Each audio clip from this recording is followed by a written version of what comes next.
Good evening, everyone. Thank you for joining us tonight.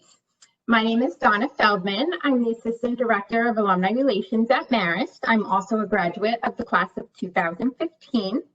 We're very excited to present this webinar to you this evening with our host, Dr. Helen Rothberg. This is the second of Helen's Wednesday Wisdom Live series, which will take place throughout this month and into July. Just a few technical notes. If you encounter any audio issues, you do have the option to dial in by telephone. We've provided the number and the code in the chat box. Due to the number of participants, we have muted all lines except for the host. We're going to reserve the chat option for technical questions or general questions to the Marist staff who are on the session as well. Please do not send private messages to Helen as she may not be able to monitor them. Please use the Q&A feature for questions and be sure to direct the questions to your host, and we will make sure that Helen gets those questions. There are several ways you can view the presentation on your screen. If you hover over the top right corner of the video portion of your screen with the mouse, small icons should appear. The preferred choice for a webinar like this is active speaker view. Helen will not be using slides. There will also be a brief survey on your screen at the conclusion of the webinar with 5 questions. It should pop up in a new tab in your browser once the call has ended. It would be extremely helpful if you could just take a minute and send us your feedback with those questions. So now I'd like to introduce you to our host. Dr. Helen Rothberg is a professor of strategy in the School of Management at Marist. In addition to her professorship at Marist, Dr. Rothberg is senior faculty at the Academy of Competitive Intelligence and is principal of H&R Associates. She has published extensively with Scott Erickson on topics including competitive intelligence, intellectual capital management, and knowledge management. Helen's latest book, The Perfect Mix, Everything I Know About Leadership I Learned as a Bartender, was published by Simon Schuster in 2017 and is now in its 2nd printing. Helen, thank you so much for spending your time with us this evening and throughout the entire month of June on Wednesdays for Wednesday Wisdom. Well, thank you for the invitation. And again, I'd like to thank all of you on the alumni staff, Donna and Amanda and Amy, for inviting me to do this and for making it easy to do. So hi, Red Foxes and friends. It's so nice to share some time with you again today. Today we're going to talk about if first you don't succeed. And success means many different things to many different people, and it has many different flavors. And the way to get there is through determination. So just as a quick reminder, our discussions over the next few weeks is going to be about leading yourself. Because if you can lead yourself, you can find that pathway to success. And once you find that, you could then help others find their way there as well. And the model we're talking about is based on the model in The Perfect Mix, the book that Donna just mentioned. And the model is called advice. A, action, do more, say less. D, determination, get things done with civility and ingenuity. D, vision, know where you're going, and bring people there with you. I, integrity, tell the truth and don't create drama. C, communication, build understanding. And E, empathy, dare to care. Tonight, we're going to be talking about determination. And just as one other side note, all of the different pieces of that advice model really work with each other. And I'm going to start this discussion tonight with a story about the Shungum Ridge. So I live in Orange County, New York. I'm on the southern part of the Shungum Ridge. Many of you might know it as the Gunks if you are rock climbers. Minnewaska is one side of this state park in the New Paltz area. And down where I live, closer to Ellenville and Cragsmore, is Sam's Point. And in Sam's Point is the largest scrub pine forest in America. And the ridge stretches from Sam's Point all the way out to Pennsylvania. And scrub pines are these beautiful pine trees, evergreens, that only grow a little bit taller than me, maybe this high, maybe another foot. And they smell beautiful, and they whisper to you when the wind blows through them. And if you stand in the center of them, you can hear absolute silence, and they're really beautiful. And about 5 years ago, because it had been very hot and very dry in this area, the ridge burned. And in addition to burning 2,000 acres of these scrub pines, we also burned about 1,000 acres of blueberries. You see, that area was known as the blueberry capital of upstate New York. There's actually a blueberry festival every year in Ulster County in Ellenville to celebrate that. And in the 20s, 30s, 40s, all the way through the 50s, people, migrants would come from all over and live up in Sam's Point Park and pick blueberries. And the blueberries were gone too. And I went to the park as soon as they let us in after the fire. And it took a while because there was a lot of carbon monoxide in the air. And it was devastating. And I went there to pray and to cry and to drop cornmeal and ask every spirit of whatever God or entity we all believe in, or none of them, to just, bring life back to the park. It was shocking. And what that scrub pine forest was going to do, what its intention was after that, we'll get to that a little later in our evening together. So determination. Determination is a wake-up call to the human will. It's about getting things done, and I would suggest always getting things done with ingenuity and civility. We never need to make somebody smaller to make ourselves larger. We never need to shame. We never need to hurt and be aggressive. We could be determined, and we could drive ourselves to places without any of that. And what kind of determination you engage with really depends on what's the intention of that determination. Are you trying to survive, or are you thriving? And even when determination is about surviving, amazing things can happen. So I have a recent graduate, Madison Grant. Hi, Madison, if you're listening. She gave me permission to share this story. Madison, very determined young woman, worked for me on a research project in this past spring, and her intention was to be independent, was to make sure that she'd be able to pay her bills and stand on her own 2 feet. Finance major, very bright, mathematics tutor and finance tutor on campus. And Madison called me a couple of weeks ago because she was being given an opportunity. Now, some of you have written in and asked us to talk about how do you really build a narrative and pivot in these crazy, uncertain times? How do you look at the uncertainty and, as we spoke about last week, turn the shit into fertilizer? So Madison called me and asked, am I committing career suicide? I was contacted by a company that owns a bunch of charter schools in New York. They're very successful, and they want me to be a teacher. She said, I also am interviewing with a reputable company to work in finance as an analyst. And what would it mean if I went and became a teacher? Is it career suicide? And I said, of course not. We're living in times of great uncertainty, and anything you do to survive that's also going to better your capabilities and help you grow is going to be looked on with awe.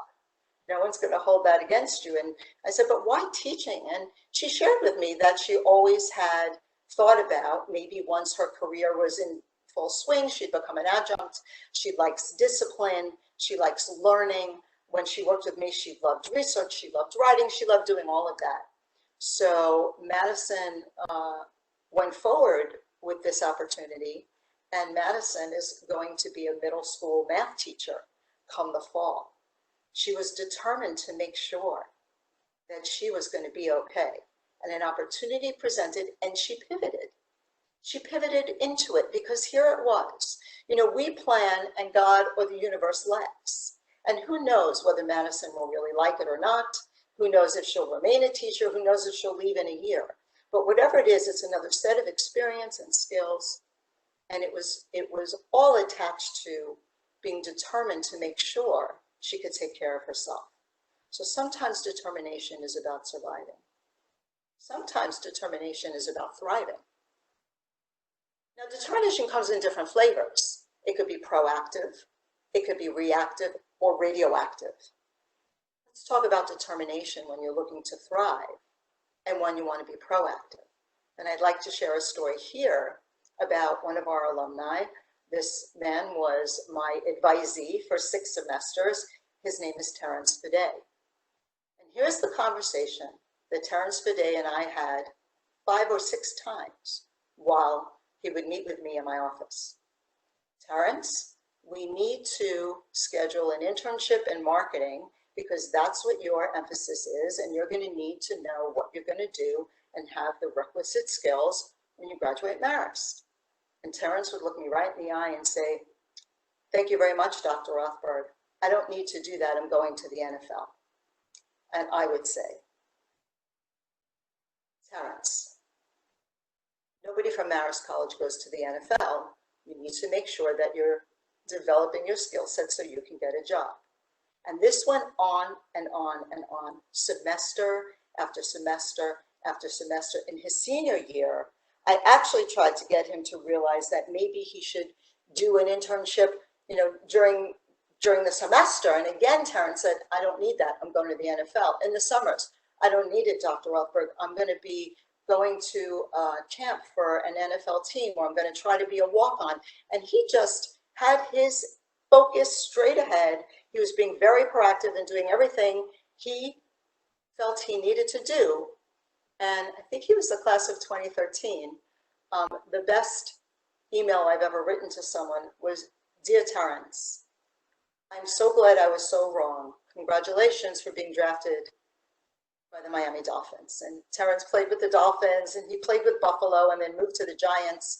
And after 7 years, with his brain intact and his body strong, Terrence is now pivoting to the next part of his career in perhaps sports management or something like that. That was a very proactive way to go forward and try to build what you want to build. Sometimes determination is reactive. The example I just gave you about Madison is reactive, and she had to build a whole narrative around that to make it work. But once we talked about it, she realized she had the skills and the capabilities, and it would take some ingenuity, but she was going to make that turn. I had a very reactive experience with determination. So those of you who are my students, many of you might remember that I have a PhD in strategy and behavioral science, that I was one of the first years they graduated people with a PhD in strategy. And back in the 80s, there were really no business students who looked like me, who had the background I had. There weren't many women. There weren't any young women. I had a Bachelor of the Arts degree. I was a biopsych major. I didn't have any business experience. I had started an MBA, and I had pivoted into this PhD program because, not really understanding what I was doing, I thought, oh, let's see, it's just another big paper, and then maybe I can teach. I was determined to have control over how I spent time. To me, freedom was always much more important than money, and I wanted to make sure I had a way to have summers off for the rest of my life. So consulting or teaching, I wasn't sure which way I was going to go, but I really felt it would be teaching. And I was bartending, and I was taking dance classes, and I was a PhD student, and I had earned my MBA. And then I was in the class for the person who was the head of the whole MBA program. His name was Sid Lurtzman. He taught a very dense course on organization theory. And I decided I was going to take my first qualifying exam for the PhD at the same time. So studied for the exam, and I sat for the exam, and I failed the exam. And there were 3 people from the program who determined if you pass or fail. Lurtzman, the person whose class I was in, failed me, and the head of the program. Another person failed me, and the person who was my mentor passed me, but I think he did it more out of grace than really believing I deserved to pass. So how did that happen? I was determined, of course, to pass. But you know what? I probably didn't have the right mindset yet. I probably hadn't yet addressed the notion of my human will to want this thing so badly that I can taste it. Because if you're going to be determined, you have to be willing to commit yourself to something and to have a laser focus to get there. And I was doing a lot of other things at the same time. But now, here I was stuck with this really difficult situation. I had to go back and finish the class I was in with Sid Lertzman. And of course, PhD programs are small. Of course, everybody knew what happened. And of course, everybody knew that if you fail twice, anything in a PhD program, they invite you to leave, never to return. And I had to go to that class and make sure a couple of things didn't happen. One, I had to make sure that everybody wasn't going to hate Sid Lertzman and wasn't going to blame him and have an attitude sitting there hating him in his class, because first of all, that would have been very bad for me. And certainly this man put me through my paces in that class. And I could tell you right now, it was the lowest grade I got in all of my graduate studies, and I have 4 graduate degrees. I had to go in there and I had to have the civility to explain that, you know, part of this was really my fault. And there's a lot better job I could do the next time. And I had to do a lot of soul searching about, is this what I really want? Can I develop a more serious mindset? And how do I make it back? And I was determined then, my human will shifted to, that's never happening to me again in any way. I was determined to become the best student they ever had. And they were questioning me. I was too young. I had not enough experience in their mind. So I volunteered to work on every consulting project that was sent through the school. And a lot of companies in New York City would use the PhD program in business in those days to help them on projects. And Sid Lertzman was the head of that. And I volunteered for every one of them, and then even made some of my own connections through that and started my little consulting practice on the side, but never lost my laser focus. And then it came time to do the dissertation. And every topic that I suggested, now, when you suggest a topic for a PhD, you don't just come in and say, hey, I'd like to write a paper on this. You have to write a proposal. You have to have a big lit review. It's 30 to 40 pages. And they kept saying no. Year after year, they kept saying no. And I had to step back and say, okay, how do I make this happen in a good way? How do I not scream discrimination? That would have been radioactive, right? That's how you make a situation radioactive. You say, not fair, they don't like me because I'm a young woman. No, I'm going to own this. I'm going to make this happen. There was shit that happened, if you remember from last week, and I'm now going to make it fertilizer. I was going to be the best PhD student they had. So, ingenuity. I researched everything that the people who had to make the decision on my proposal had ever written. I figured out a way to tweak what they had already done into that next level or the next step, or what they called an incremental contribution to knowledge. And all of a sudden I became the wunderkind. And I finished, obviously, my PhD because I'm here. And I wound up sharing the Dissertation Excellence Award at CUNY, the Sid Lertzman Dissertation Excellence Award, with another colleague of mine, Ellen Weisbord. So, determination. It was reactive. Something bad happened, but you know what? I used that to strengthen myself. I use that to step back and self-examine and say, what in this is mine? What here did I create? I never wanted to experience that again, but I was going to use that failure to become better. See, I always believed that failure was an opportunity to learn. And I've had small bites of that before I had hit that phase in my late 20s, but never that big a bite of it. And it made me better. It helped me understand how to build a case for myself. It helped me understand that sometimes politics are important as much as content. So here I was, naive as I was, taking the first qualifying exam for my PhD when I was still taking the class of the head of the whole program. Why my mentor didn't say, don't do that, it's not smart, I don't know. Maybe certain things we have to learn the hard way, and I did, but I was able to use it to make myself better. And then instead of saying, oh, I want to do research on exactly what I want, I realized that if people were going to pay attention to me, I also had to bring them into the story. So let me do something that they're interested in, and then they'll let me out, and then I could do what I want. So I was able to use that situation and pivot and do things a little differently. See, being determined means that you're going to get things done with civility and ingenuity. You're going to do it without blaming anyone else, without harming anyone else. And even though some of this wasn't my fault in a way, I could have been better advised. In the end, I can only control my part of it. And I was going to make sure that I came out of that as best as I could. Sort of like what happened to the Shangham Rinch. So the first year I went to visit after the fire, it was devastated. It was dystopian. It was like being in a Mad Max movie.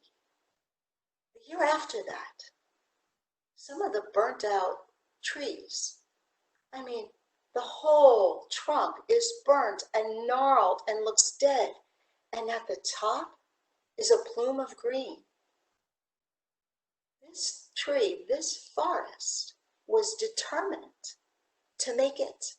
It was determined to come back, and it was determined to thrive.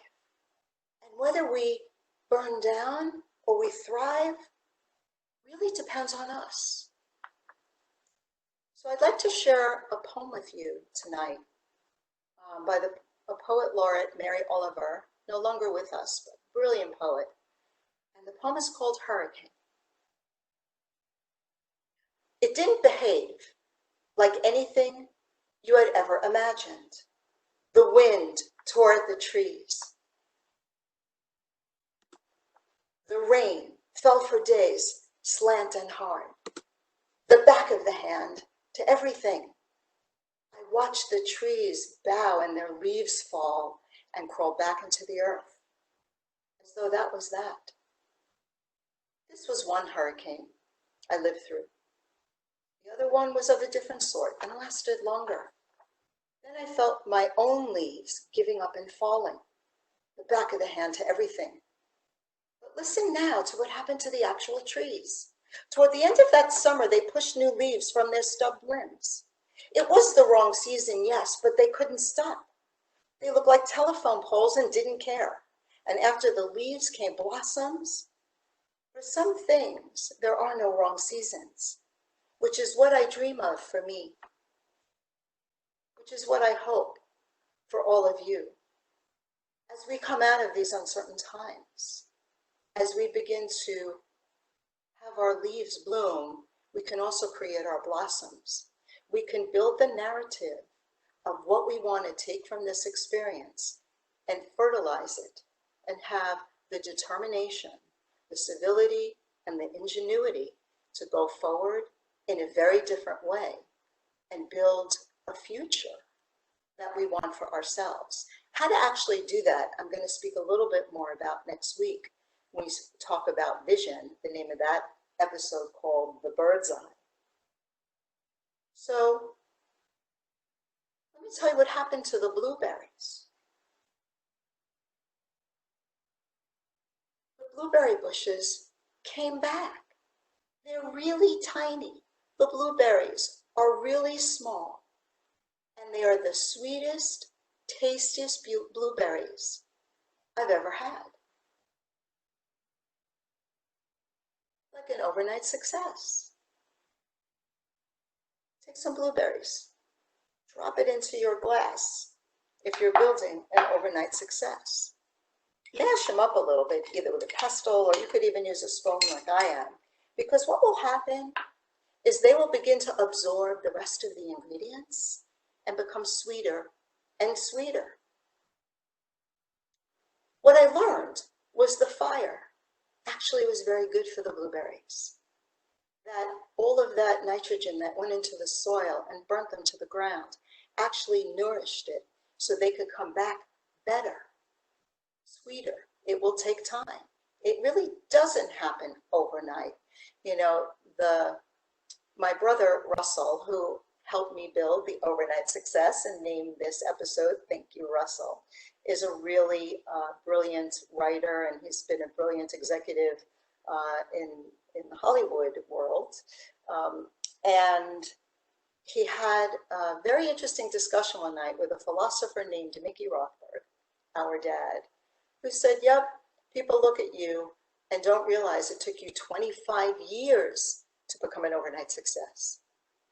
It'll take a while for the blueberries to gain their strength. It took me a while to come back and be able to be the kind of academic and professional I wanted to be, but I did it. Wasn't always easy. Sometimes it felt heavy. Sometimes it felt like I was just loaded and I needed to release all of this angst. So cucumbers are really good for releasing all kinds of inflammation, right? You don't get enough sleep one night, you put it on your eye. So I dropped one in there and I'm going to mull that around. And then I have one that's slit and I'm going to rim it on the glass so I could be reminded what that is. I'm going to now add a little lime and a little lemon to my overnight success, because vitamin C and brightness are always welcome. Next, tonic water. Now, tonic water is interesting. Think about what it's like when you're doing something and it's hard and you're really determined to climb a mountain, to finish a workout, to finish a project. Maybe you've been sitting a really long time. Your body hurts, your muscles hurt, you ache. Well, tonic water, because of the quinine, is very good for cramps in your muscles. So certainly add some of that. And if you're not a fan of tonic water, anything that sparkles will do. And finally, in tribute to the scrub pine forest in the Shangam Hills, is gin. I have a bottle of Hendrick's here. Gin is made from juniper berries. Juniper berries come from evergreen trees, and they remind us that there's sometimes so much more behind what you're looking at, that there could be beauty and there could be fragrance, and that evergreen is evergreen and everlasting, and determination could be evergreen and can forever propel you forward. So splash, if you prefer, some juniper berry or gin in there. Give it a little mix.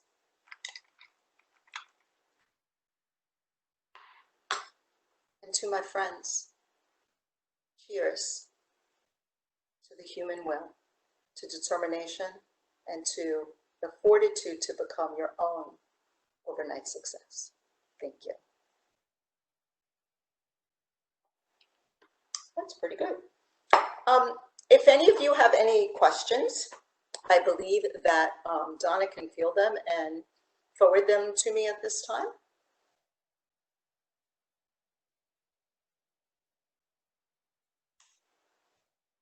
We need to hear you, Donna. Can't hear you, Donna. There we go. There you go. So with the registration, we did have a couple of questions come in. Sure. And so let's see. How can someone remain hopeful when I've applied to so many jobs, when they have applied to so many jobs and they're told no? What's the motivation? What type of advice can you give to stay motivated when all you receive are no? So there's a couple pieces to that. stay determined with the intention to thrive. Just know that you will get there, and sometimes it won't be in your time. So keep applying. I could tell you that I have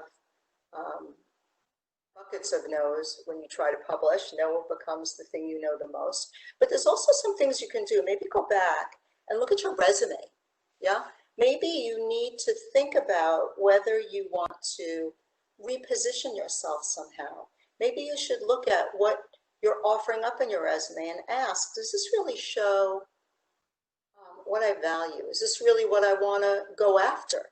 Maybe there's something completely different you might want to try for that you wouldn't have thought of in the past. You know, much as Madison did, you know, she thought she was only supposed to apply for finance jobs because that's what her degree was in. Now, she had this interesting opportunity because she put a lot of non-finance related things that she had done and was interested in on her resume. So I would recommend rethink a little bit, recalibrate your resume a little bit, and then really vision what it is you really want to be doing next. And keep applying and don't give up. I know you might think it sounds easy for me to say this to you, but you know, I've been in your position. I've applied for jobs, I've applied for school, I've tried to get things published where it was no, no, no, no, no. And at one point I stepped back and I looked at, how am I presenting myself and what am I really trying to apply for? And maybe that's really not for me. Maybe I'm not getting what I'm after right now, because what's really important right now is for me to take the time to make sure I'm pursuing what I really want to pursue. So instead of feeling it as just a rejection, try to reposition it in your mind a little bit as an opportunity to maybe even be looking for different kinds of jobs than you might have thought of in the past. Okay, and another question that had come in was, Am I allowed to drink in the middle of this? Is that good? sure, yes. Are there any ways that you personally have been able to turn this pandemic quarantine time into a way forward in your own business life and career? That's such a great question. You know, I absolutely have in a few ways. So first, personally, I actually have dinner with my husband sometimes now, which is unusual. I'm getting to notice which flowers bloom when, which I never used to. Professionally, so I do a lot of executive training, and I'm on the senior faculty of the Academy of Competitive Intelligence. And I've been speaking a lot with our president, Ben Gilad, about changing our methodology. We have always been a boot camp approach, week-long programs from 8 to 5. We talk about sitting in a classroom. And I think there's a real opportunity now to adapt that training to new technologies, Zoom, WebEx, to be able to reach far and wide. We're often invited to Africa, to Australia, to other continents where Ben just doesn't want to travel. So it's making us rethink, how do you really deliver executive education? And it's also made me rethink a little bit, and I'm still working on this, which is part of why I'm doing this series that Red Fox, Brandon Hurd kind of nudged me into, and as always, the alumni folk at Marist welcomed me with open arms. That perhaps another way that I could really reach people and share some insight, share some message is through this type of medium. You know, it's one thing to be writing, but not everybody likes to read. And it's one thing to do an audiobook, but not everybody likes to listen for 12 hours to something. So it's really made me rethink a lot of things very differently, and also how I want to work. I have been on an airplane multiple times a month for the last 35 years. And I'm now dealing with clients and talking with people without being on an airplane. And we're finding a way to make that work. We're finding a way to build community. I'm going to be speaking to how do you How do you create a new team and lead new teams virtually? I'm going to talk about that when we speak about communication in a few weeks. So while I think face-to-face is really important, also, I've gained a better respect to being able to build meaningful relationships when you physically can't be in people's presence, and thinking quite hard on best practices in that way. So thank you. That's a great question. Okay, one last question that had come in.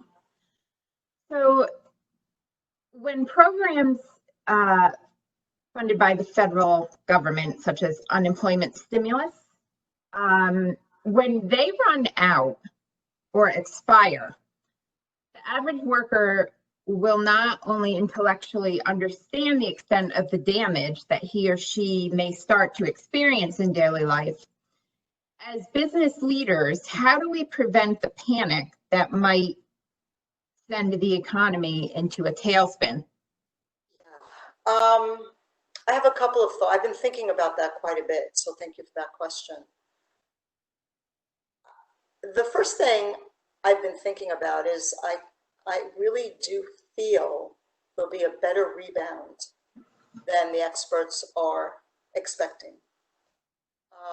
Will people go out and start spending like drunken sailors? I don't think so. But will people go out? Will they support local businesses? Will they rethink their careers and maybe get new kinds of job training to enter fields that are actually short on people? Yeah, I do think that's going to happen. And I believe that as best as we can as business leaders, we need to help coach people into rethinking perhaps some of what it is they think they want to be doing, and guiding them into what kind of skill sets they might need to be able to do things in a different way, to develop a toolbox so that they can be employable across many different fields. And I also think it's an obligation of companies as they begin to approach their new normal to perhaps look at the long-term view and not the short-term view. Perhaps put aside that need to show that quarterly jump and think about the long-term benefit of the company and hire people back. And maybe even do so for a little while at the cost of profitability. Because I think what's going to happen is as you bring people back, they're going to be different, and you're going to be able to train people differently. You're going to be able to structure work differently. And even if you have to do some job sharing and things like that in the future for a little while, people will be happy to be working on something that they know how to do or have learned how to do. So I think it's a multifaceted issue. I'm not going to think about it as a panic. I'm going to think about it as fertilizer to see what new skill sets could be learned and where else to be looking to work. Now, does that mean that some people might be coached to work at jobs they might not have wanted to do? Sure. Determination is both surviving and thriving. And if you're determined to not panic, and if you're determined to find your place, and if you can have the courage to recognize you might not find what you want instantly, but you will find something that will either lead you to something you never anticipated or help sustain you to get to where you want to go. I think that's something in leading yourself that you need to do. Okay. Yeah. And I think we have time for one last question that just came through. Sure. To what level should we prioritize job security during these times when wanting to pivot to something that is more aligned with your career goal? I'm a great believer in pivoting. I'm a great believer in, look, if you have a mortgage and you're supporting children and you have elderly parents and you're in that kind of sandwich space, you might have to stick it out for a little while. Right? But if you're in a space where you have some freedom to change, and it means you might have to live a little differently to do it, I think now is a good time to do it, because what's different about now think what this pause has given us, the gift it has given us, is the opportunity to look at ourselves and ask, what do I really value? And in asking that, you could make a change. So I'm going to share another quick story, if I can, about another one of our red foxes. Maybe graduated 3-4 years ago. Her name is Hannah Diane. And Hannah Diane was business and fashion. And she graduated and went to work for Belstaff and really beautiful Italian leather company. And then she went to work for a major jewelry retailer. And then she was laid off. And instead of looking for other jobs, she stepped back and said, and we had a long talk about this, what do I really value and what do I really want to do? And Hannah loves literature, and Hannah loves young people. And Hannah realized that what she really wants to do is be an English teacher. And she's going back to school. I'm writing a recommendation for her right now. She decided to not continue to pursue what she knew she was good at because she wasn't valuing it as much as she valued being able to sell a really good story to someone in high school as opposed to an earring, you know, that maybe the person needed or didn't need. And even in the story of Madison earlier, you know, when I spoke to Madison about why would you even consider this now? She said, well, when I look at what's going on in the world, I think where I could contribute the most right now is maybe going to a school where they need more math teachers and helping those young people learn math. So I think it's an opportunity to pivot, but no, it takes courage. It takes belief in yourself. It takes a plan, like really understand why you're going to pivot, what you're pivoting to, why you're really doing that, how it aligns with your value system, and then create a plan to make it happen and have some patience, and you'll get there. I hope this all doesn't sound like platitudes to you guys. You know, I've worked in every job I was never supposed to have, okay? I was never supposed to be a bartender in a time when there were no women bartenders, and I became one. I was never supposed to be a business professor in strategy. I was the first year strategy was even, you know, considered a field. I was the first year PhDs were graduated in it. I was often one of 2 or 3 females in business schools that I had taught in before I got to Marist. You know, I was never supposed to be able to do both strategy and behavioral science. I was told over and over again by the people in my graduate programs that it's ridiculous. No one's going to hire you. Nobody's going to want you. I was never supposed to do so many of these things. And I was determined to do them because I believed in them. I believed that you could be a great planner, but you have to understand people to get the plan into action. You know, I believe these things. This little crazy yellow book, The Perfect Mix, took me 12 years to make happen, right? So have faith in yourself, be honest, clear, and forthright, develop a good plan, and go forward. And don't look back. That would be my advice. Okay. Well, thank you, Helen. In consideration of everyone's time, we're going to wrap it up for the evening. I want to thank everyone for joining us tonight and for keeping the Marist Alumni Association in your thoughts during these troubled times. I'd like to also thank Helen for spending this evening with us again. Sure. Full recording of the presentation will be available in a day or two on the virtual opportunities page in the on the alumni website. We posted the link in the chat box on your screen. And as I mentioned earlier, this is the second session of Helen's series with us. You can join us again next Wednesday, the same time, 7 p.m. Eastern time, 4 p.m. Pacific time.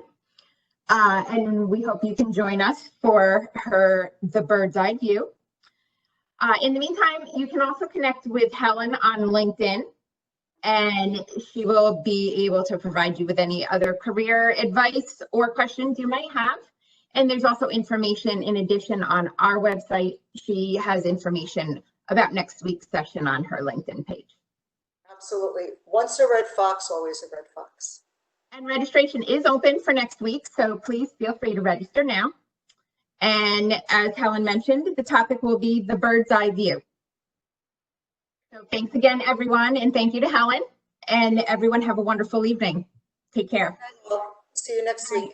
Good night. Thanks.